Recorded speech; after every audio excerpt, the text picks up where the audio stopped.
A while ago, I had a wildly successful video on the world building of the Earth Kingdom, so naturally, it was promptly stolen by Sony.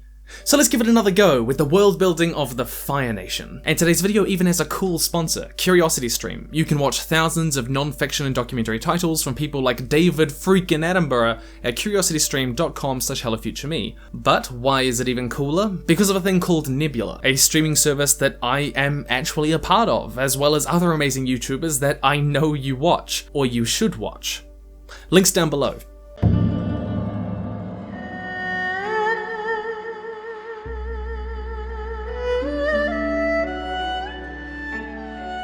Part 1. This drill is a feat of scientific ingenuity and raw destructive power.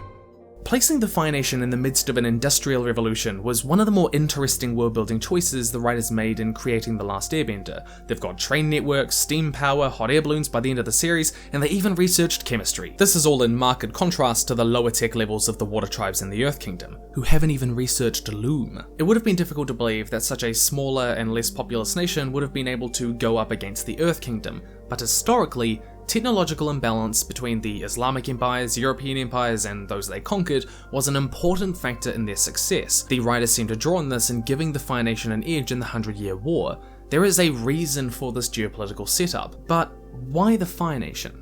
Giving them an industrial revolution wasn't just a really interesting decision, but a great example of world building arising from two things: geography and the magic system. Europe's industrial revolution was sparked by a number of technological and economic advancements, but two crucial ones that we're going to talk about were the discovery of coal as a long-burning, cheap, portable, high-temperature fuel source in a way that wood simply wasn't, as well as having access to massive iron deposits and developing methods of working iron for the construction of trains, machinery, and more durable ships. So it happened, Britain already had both of those, and the Fire Nation already has that first factor, a portable fuel source that they can control the temperature and quantity of in firebending. As for the second, the Fire Nation is made of a chain of volcanic islands, and one of the raw materials commonly found in volcanic environments is metal ore. Interestingly, we do know that the Fire Nation's geography was designed to mimic that of Iceland, another volcanic island, and their major export is metal. The Fire Nation is uniquely equipped for an industrial revolution before anyone else because of this intersection of their innate magic system and geographical advantages. And the water tribes in the Earth Kingdom simply lack this ability to generate energy or manipulate metal the way that firebenders can. And yes, metal bending's a thing, but it wasn't at the time, okay? I'm just gonna preempt the metal bending comments. No. But a secondary reason that the Fire Nation might develop industrially before anyone else is economic. The other nations have elemental powers that help with the construction of buildings in particular, using water and stone at the time of The Last Airbender. There's little economic incentive to develop ways to manipulate metal when alternative materials are so much cheaper and available. In contrast, the Fire Nation's economy would naturally have to compensate, so there would be an economic incentive to develop ways to work with metal in their buildings and create these machines. Now, we do know that the Fire Nation uses coal reserves for their steam engines as well, but this is only to reduce manpower needed. They can, and probably did, start without it. Part 2. The true power, the divine right to rule, is something you're born with. A unified state requires three things: a direct flow of information to and from the central authority, a way to keep the local politics in line with that central authority, and a unified militaristic body to enforce the laws and collect taxes for the central authority. And good farm placement. You need that. The stronger these are, the more centralized the authority can be. So the Fire Nation has the most centralized government out of all the four nations, with concentrated in the hands of the Fire Lord. This is control of the military, economy, and cultural direction of the state. There's a national education curriculum, and we see in the Blue Spirit that Ozai even promotes Zhao personally, a level of involvement seen nowhere else in the world. Part of this is held together by propaganda at schools and the Fire Nation's complex administrative institutions. They keep detailed records, and reading and writing is a lot more common in the Fire Nation than anywhere else. But this centralized power structure wouldn't be possible without the unique geography of the Fire Nation. It's no secret that Japan was a strong influence on the aesthetic and design of the Fire Nation, with the food and the clothes and the imperialism, but we can see that it follows the historical patterns of Japan in other ways as well. The Japanese capital moved from Kyoto to Tokyo in the 17th century, but the more important context here is that it moved to the Kanto Plain. the population centre of the country, and the largest and most profitable area of agricultural flat land. Close control of these two things makes central governance a lot easier. Though it's difficult to tell by the map, the Fire Nation capital does seem to have been founded where most of the habitable and flat agricultural land is on this main island, making it not just a centre for trade, but population, and thus, power. And this is something that the dispersed resources and population of the Earth Kingdom just does not facilitate. But an interesting thing is that the nation's smaller landmass and the capital's position make it relatively equidistant to all urban centres of the nation, especially with easy access by sea. And this makes these two factors in particular a lot stronger. We see in the beach that guards on the distant Cove Island communicate directly with the capital instead of a regional authority per se. They send a hawk straight to the Fire Lord, and this direct flow of information to and from the central authority makes direct governance a lot more efficient. Trained birds can fly up to 500 kilometers per day, making communication for administrative purposes throughout the state virtually instantaneous by that day's standards. And this technological and geographical advantage would mean that they would even directly govern as far as Pohai's stronghold, like we saw in the Blue Spirit. And this geographical layout makes it easier for the capital to exert force on any given region by quickly sending diplomats, governors, or military forces from the central authority if need be, especially when coupled with their steam-powered navy. This, along with their strong communication, makes it really easy for the Fire Lord to keep local politics in line with his central authority. And the Industrial Revolution itself supports this centralization. Railways and steam power don't just mean more efficient transport of people and resources, but it means that pooling those resources becomes possible. There is a reason to have a centralized administration of resources, a benefit to it. Lastly, the fact that the population is concentrated on this westernmost island also makes that third factor, a unified militaristic body to enforce the laws, a lot easier. Now there are other factors at play, like propaganda, but the army is mostly drawn from the region under the direct governance of the Fire Lord, making it a lot easier to ensure their loyalty. He provides during famines, and they've probably seen him as he travels throughout the country, compared to the many states of the Earth Kingdom where most peasants would only be helped by or only ever see their local lord. And this is reflected in how Fire Nation citizens see one another. There's only really a social division between citizens of the colonies and citizens from the mainland. Consider how the teacher in the headband pointed that they're clearly from the colonies with disdain. This population concentration would also explain why, despite being an archipelago, they're all ruled under the same state. Island nations tend to be independent because exerting control across an ocean is difficult and expensive, and island borders are defensible, unless an island with a much larger population dominates the rest. This pattern is followed throughout the world, in Japan, the United Kingdom, New Zealand, Indonesia, and others. Now compare all of this to Ba Sing Se, where great geographical barriers and vast distances from the capital make central administration slow, expensive, and inefficient, resulting in a less centralized power structure, with all of the 58 states being mostly autonomous, even having their own legal systems. Part 3. Our nation is enjoying an unprecedented time of peace and wealth. In The Avatar and the Fire Lord, Sozin speaks to how his people are experiencing an unprecedented time of peace and wealth, even before the war.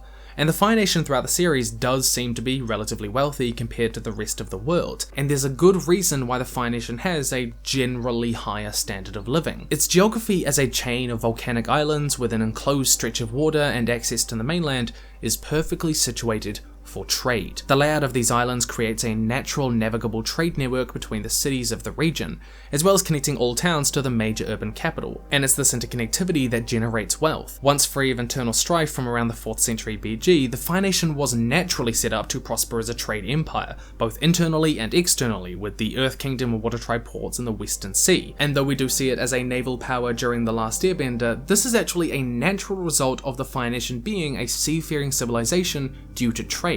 Historically, merchant fleets have been accompanied by ships capable of defending them from usually pirates, occasionally the French, and there's evidence to suggest that this may be where the Fire Nation's naval prowess began. In the year 296 BG, the Earth Kingdom actually asked the Fire Nation to patrol the Eastern Sea on the opposite side of the continent. If they were going to do that, then the Fire Nation must have already been a naval power at the time, and in terms of world building, it's no surprise that the Fire Nation turned its focus to naval power. It protects its economic predominance in the region, and as an island nation, the only way that they could be harmed is through a naval attack. Compare this to the Earth Kingdom, whose larger but infantry-based army is designed for land combat and putting down rebellions. They just don't have the same incentives. But naval control of the region also gives one other major advantage: taxes. Places like the Suez Canal, Panama Canal, and Thai Canal all play vital roles in connecting distantly separated regions via trade. They make travelling from Europe to China, or Europe to India, or India to China